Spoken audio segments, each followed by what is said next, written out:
Mansukhbhai Prajapati is in the business of making everyday household appliances, including refrigerators, pressure cookers, non-stick pans and water dispensers, all out of clay.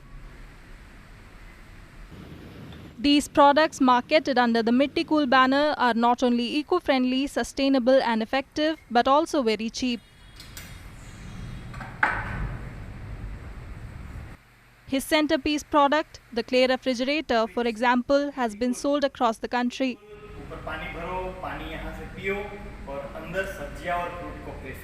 मिट्टीकूल refrigerator की विशिष्टता ये है कि सिर्फ ऊपर के हिस्से में यहाँ पानी भरने का और पानी यहाँ से टेप के माध्यम से पीने का, और अंदर रखा हुआ सब्जियाँ और फ्रूट 5 से 7 दिन तक फ्रेश रहते हैं। ये बिजली बिना चलने वाला मिट्टीकूल रेफ्रिजरेटर है जिसमें इलेक्ट्रिसिटी नहीं है। Another major product of Mitticool is the instant water filters, which provide naturally clear and cooled water to beat the summer heat.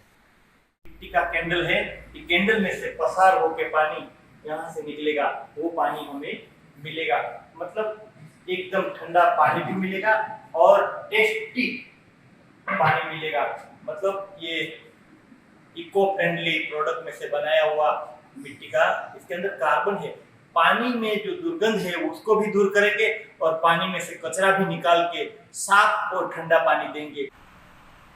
Mansukhbhai Prajapati has received many honors and awards from prestigious institutions in the country and abroad and dignitaries including President Abdul Kalam.